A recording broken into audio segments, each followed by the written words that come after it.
السلام علیکم ورحمۃ اللہ وبرکاتہ والصلاة والسلام علی افضل الانبیاء والمرسلین سیدنا و نبینا محمد وعلی آلہ وصحبہ وسلم۔ آج کی جو سٹوری ہے میں آپ کو سنانے جا رہی ہوں تو وہ ایسی ہے کہ وہی ایک عورت ہے جو ایک بیوی ہوتی ہے، ماں ہوتی ہے، لیکن اس نے اپنے ہاتھوں سے ہی اپنا گھر تباہ کر لیا۔ یہ صرف گھر نہیں تباہ کیا بلکہ اپنی شوہر کی بہنوں کو، اس کی ماں کو بہت تکلیف اور اذیت بھی دی۔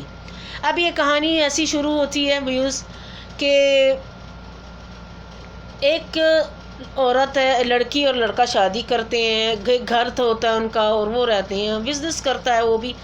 تو ایسا ہے کہ وہ ان کے 2 بچے ہوتے ہیں۔ کچھ سالوں کے بعد کیا ہوتا ہے کہ 3-4 سال کے بعد یہ ہوتا ہے کہ بزنس میں لاس ہو جاتا ہے، اور جب وہ لاس ہوتا ہے تو وہ پریشان سا ہو جاتا ہے، کہتا ہے میرے پاس کوئی چوائس نہیں ہے اور کہ سوائے ہم لوٹ کے جائیں کہ اپنی مام کے گھر میں رہیں۔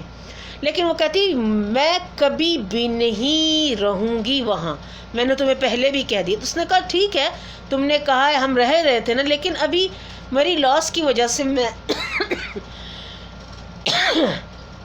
میں تمہیں اپنے پاس اکیلا یعنی گھر لے کے نہیں رکھ سکتا، ہمارے پاس کوئی چوائس نہیں ہے، ہم واپس جاتے ہیں، پھر جب حالات ٹھیک ہوں گے ہم پھر ایک اور گھر خرید لیں گے جس میں ہم رہیں گے، اور وہ ہم بالکل ذاتی خرید لیں گے، لیکن اب میرا ساتھ دو۔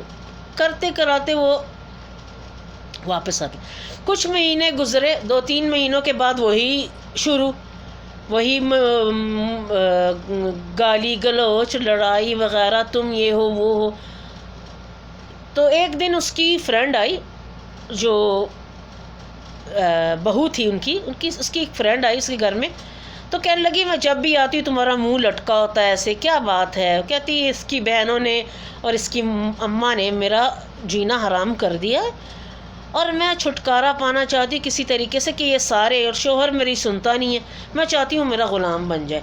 اس نے کہا کوئی بات نہیں، میرے پاس ایک بہت بہتر آئیڈیا ہے جو میں تمہیں بتاؤں گی۔ تو یہ آئیڈیا یہ ہے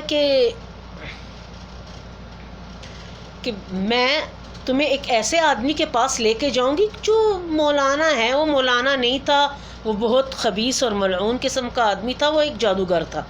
تو اس کے پاس لے کے جاتی، کہتی تم فکر نہیں کرو، میں تمہارا سارا کام کر دوں، پر پیسے لگیں گے۔ اس نے کہا پیسوں کی فکر نہ کرو، میں کہیں سے بھی تمہیں کر کے دے دوں گی۔ اب اس کے اندر دیکھو حسد اور شر ہے، یعنی صبر کر لیتی، یعنی کرتی، لیکن صرف یہ اپنی بات منوانے کے لیے، اور ایک حسد ہے جو اس نے اپنی ساس کے ساتھ کی اور نندنوں کے ساتھ کی، یا کیا پتہ نہیں کیا نام ہے، یعنی بھائی کی جو شوہر کی بہنیں ہیں۔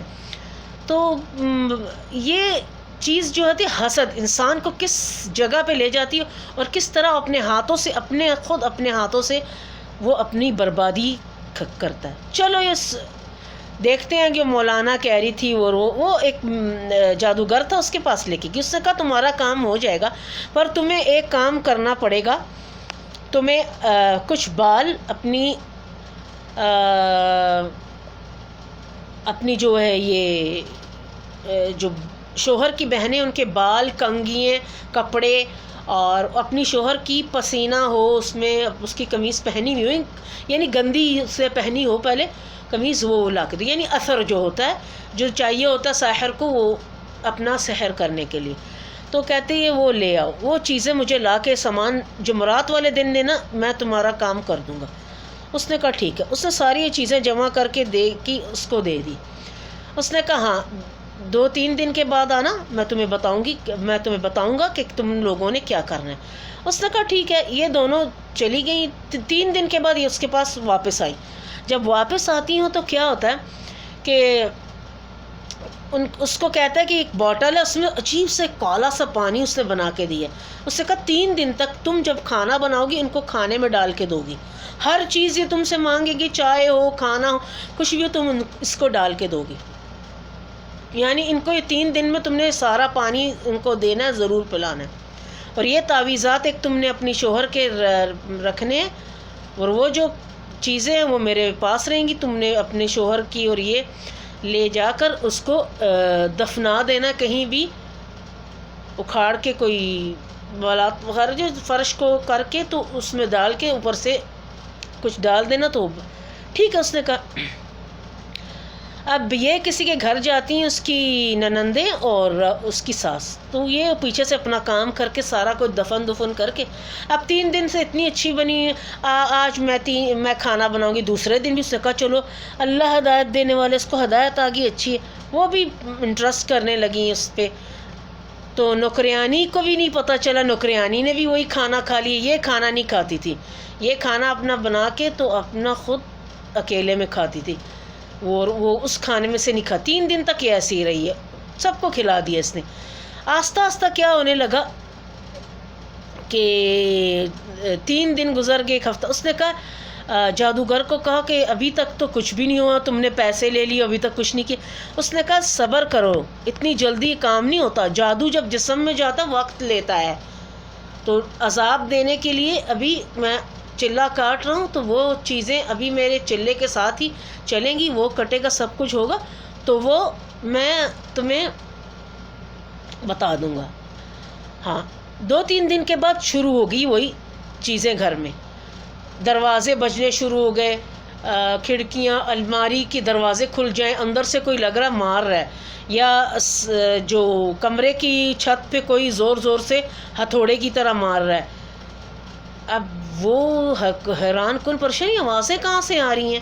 تو ایک دم سے بہن ایک دن نہانے کے لیے گئی بڑی والی، تو کیا ہوا اندر کمرے میں دیکھتی ہے جیسے ہی اس نے نہانا شروع کیا تو دیکھتی کارنر میں ایک بہت بھیانک شکل سے سفید جیسے آٹے کی طرح نکلی ہوئی ہے، کالی آنکھوں والی، کالے لمبے اتنے بال پاؤں تک، اس کا چہرہ بھی نظر نہیں آ رہا پر وہ گھور گھور کے اسے دیکھ رہی ہے. یہ چلائی زور سے اور چلا کے یہ باہر نکلی. اس کی ماں کہتی اس نے کہا ایسے ایسے میں نے دیکھا ہے. دوسری بہن جو تھی اس نے کیا دیکھا، رات کو سو رہی تھی تو پیچھے کھڑکی کے پاس ہمیشہ وہ دیکھتی ہیں بیلکونی میں کھڑی ہو کے، تو کہنے لگی میں ذرا بیلکونی میں کھڑی ہو جا، رات کو ہوا اچھی آ رہی ہے دیکھوں ذرا. تو گارڈن تھا سامنے، تو دیکھنے لگی کہ ایک لڑکی اور بچے بیٹھے ہوئے جھولوں پر، زور زور سے جھولا چل رہا، اس کی آواز آ رہی ہے. لیکن اس نے کہا اتنی رات گئی، اتنی بھیانک شکل والے یہ بچے چھوڑے، وہ ہنس رہے، دیکھ کے غائب ہو گئے. ایک دم سے یہ چلائی، اس نے کہا اپنی ماں کے کمرے میں بھاگتی گئی، اس نے کہا یہ ہوا. چھوٹی والی بہن لیٹی ہوئی تھی رات کو، تو کیا ہوتا ہے کہ اس کی چارپائی میں لگتا تھا کہ اس کی کوئی آہستہ آہستہ لحاف کو کھینچ رہا ہے، اور آہستہ آہستہ آ کے کسی نے اس کا زور سا گلا دبا دیا. اس کی سانسیں رکنی چھوڑی، اس نے زور سا مارا ایسے چلا کے وہ اٹھی. اس نے کہا کیا ہوا؟ اس نے کہا یہ میں نے دیکھا. اب باری کس کی آئی ہے؟ بیچاری کی، نوکریانی کی. اور نوکریانی کی باری آئی تو اس کی کیا کرتی، کام وام ختم کر کے رات کو اپنے روم میں جاتی، کہتی میں بھی پلنگ میں لیٹنے والی تھی تو لیٹی ہوں تو لگا اتنا بالوں سے بھرا والا گرم آگ سے، ایسے کوئی جیسے آگ نہیں ہوتی تپش، ویسے گرم ایک بالوں سے بھرا ہوا جسم کوئی آہستہ آہستہ میرے قریب آ رہا، اور مجھے زور سے اس نے پکڑ لیا. میرا سانس بند ہو گیا ایک دم سے. مجھے نہیں پتا کیا چیز تھی، وہ چلاتی، کہتی لگی ایک دن بھی میں اس گھر میں نہیں رہوں گی، تم لوگوں کے گھر میں پتہ نہیں کیا ہو رہا، اور میں نہیں رہوں گی. کیونکہ نوکریانی نے بھی وہ عمل والا کھانا کھا لیا تھا. تو نوکریانی کو پھر انہوں نے جو ہوتا ہے وہ آفس جہاں سے وہ لیتے ہیں وہاں چھوڑ دیا. انہوں نے کہا چلی جائے. تو انہوں نے زیادہ زور زبردستی، کیونکہ ان کے گھر میں سب کو یہ ہو رہا تھا، تو انہوں نے کہا یہ اکیلی نوکریانی تو نہیں جھوٹ بول رہی. کیا ہوتا ہے ایک دم سے یہ خوشحال کہنے لگی. پھر ماں کو تکلیف ہوگی، ماں چکرا کے گری، دیکھتی ہے کہ سائے گزر رہے ہیں، لان میں بیٹھی ہوئی تھی تو دیکھ رہی سائے، پھر ایک دم سے قرآن لے کے پڑھتی، وہ غائب ہو جاتے. اتنی بھیانک صورت والے لوگ ان کے آنگن میں ٹہلتے ہوئے نظر آئے، شکلیں، عورتیں، بچے، پاگل ہو گئے ایک قسم کے. اس نے جا کے اپنی بہن کو بتایا، اس کی جو مادر تھی لڑکے کی، اس نے بتایا کہ ہمارے گھر میں یہ سب کچھ ہو رہا ہے. بیٹے کی طبیعت الگ خراب، ٹینشن، سر میں درد، اس کو سمجھ نہیں آتا میں کیا کروں. تو کہنے لگی ایک دن اس نے مولانا صاحب کو، شیخ تھا کوئی، بلایا، قرآن وغیرہ کا وہ تلاوت کرنے والا ایک اچھا آدمی تھا جس نے تلاوت کی. اس نے کہا تمہارے گھر میں بہت بڑا جادو ہے. تو تم اور تمہاری والدہ، لڑکے کو بولو تم اور تمہاری جو مام ہے وہ اپنی بیوی کو سسرال میں چھوڑو اور اپنی بہنوں کو بھی گھر سے نکال دو. تم اور تمہاری مام اس گھر کی تلاشی لو، ایک ایک فرنیچر کی تلاشی لینا، اور جو کچھ سامان ہے سوٹ کیس اس میں بھی کچھ چیزیں وہ اس کی تلاشی لو. اس نے کہا ٹھیک ہے ہم لیں گے. تو کیا ہوا، اس نے کہا کہ ابھی ہم شروع کرتے ہیں چلے. تو دیکھا تو الماری کے اندر سے، کپڑوں کے اندر سے، اور ایک کارنر میں جہاں بیٹے کا کمرہ تھا اس کے کارنر میں سے اینٹ اکھڑی ہوئی تھی، وہاں کارنر کے اندر اس کے نیچے اتنا بڑا اس کی جو قمیض لے کے گئی تھی وہ تھا، اس کے اندر کچھ تعویذات تھے وہ نکالے، اور سوٹ کیس کھولا اس میں سے نکالے. اس نے کہا گھر پاک ہو جانا چاہیے، گھر سارے کے اندر تعویذ رکھے ہوئے ہیں. تو پھر اس کو جب پتہ چلا کہ یہ کارنامہ اور کرتوت اس کی خبیث اور حاسد اور اللہ کی لعنت ہوتی ہے جو یہ کام کرتے ہیں اور کرواتے بھی ہیں اور جو کر کے دیتے ہیں ان کو سب کو یہ لعنت ہے. اور وہ شرک میں آتا ہے، وہ انسان مشرک ہوتا ہے، وہ کبھی مسلمان نہیں ہوتا. اس نے کہا یہ بات ہے. وہ اسی وقت گاڑی میں بیٹھ کے جاتا ہے، اس نے جا کے ڈسٹروائے کر کے سارے عمل اس کے ڈسٹروائے کر کے جلا دیے، جلا کے اس کو سمندر میں پانی میں بہا دیا. اور جب بہایا تو اس کے بعد اس نے کیا کیا کہ جا کے فوراً گاڑی میں بیٹھ کے اپنی بیوی کو بولتا ہے تو نے یہ سب کیا، میں نے تجھے کیا کچھ نہیں دیا، تجھے سب کچھ اتنا سا تو نے حسد کے لیے اور گھر ہمارا تباہ کر دیا، میری ماں کو میری بہنوں کو سب کو برباد کر دیا تو نے. آج تجھے طلاق ہے اور خبردار جو مڑ کے بھی تم بچے بھی اس سے چھین لیے. اور پھر انہوں نے علاج کروایا، ان کی زندگی خوشحال گزری. لیکن یہ اپنی بربادی اپنے ہاتھوں سے کر کے اور پھر شیطان کی طرح مٹی بھی اپنے سر پہ خود ہی ڈالی اس نے. تو یہ دیکھیں اتنی سی چیز سے حسد. بہت سی عورتیں ہیں جن کے واقعی سسرال والے ظالم ہوتے ہیں لیکن وہ صبر کرتی ہیں تو اللہ ان کو اجر بھی دیتا ہے. اولاد کی خاطر یا کسی چیز کے خاطر وہ بہت صبر کر لیتی ہیں. ہوتا ہے ظلم لیکن ہر گھر میں ظلم نہیں ہوتا.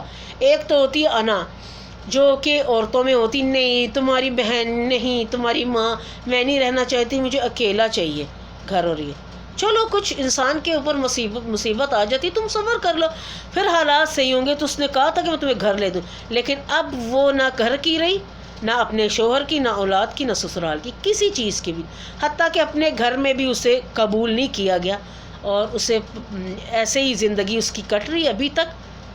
یہی اسی میں کہ نفسیاتی مریض بھی ہو گئی ہے، ڈاکٹروں کے پاس جا رہی ہے اور کہہ رہی ہے کیا ہو گیا. اس لیے کہتے ہیں نا اپنے ہی گھر کو آگ لگ گئی گھر کے چراغ سے، یعنی جو چراغ گھر کا ہی تھا اسی سے گھر کو ہی آگ لگی ہے. تو اس لیے میں آپ کو یہ بتانا چاہتی ہوں کہ آپ کو یہ سیکھن ملے اور آپ کو یہ ہونا چاہیے کہ حسد اور قنا اور کوئی بھی بہت ساری گھر برباد کرنے والی تمہارے فرینڈ میں سے بھی کر چاہتی تو اس کی فرینڈ بولتی نہیں کوئی بات نہیں، تمہاری ماں کی طرح یہ تمہاری بہنیں، اب یہ تمہارا گھر ہے. یعنی اس نے یہ نہیں کہا اس کو کہ صبر کر لے اور یہ وقت گزر جائے گا. اس نے اسے شیطان کے حوالے کیا. اس شیطان نے اس کی زندگی برباد کی، پیسے لے لیے، سب کچھ کر لی اور اس کی زندگی بھی برباد کر دی. اب مجھے کامنٹ میں نیچے نا پلیز آپ کوئی بھی ایسا کامنٹ کرنا چاہیں یا بتانا چاہیں کہ آپ کو کیا فائدہ ملا اور کیا عبرت ملی ہے اس چیز سے، تو پلیز آپ کامنٹ کریے. اور نیکسٹ سٹوری کے ساتھ میں آپ کو ملوں گی انشاءاللہ قریب. اللہ حافظ. دعا میں یاد رکھیں، لائک اور سبسکرائب کیجیے گا پلیز. اللہ حافظ.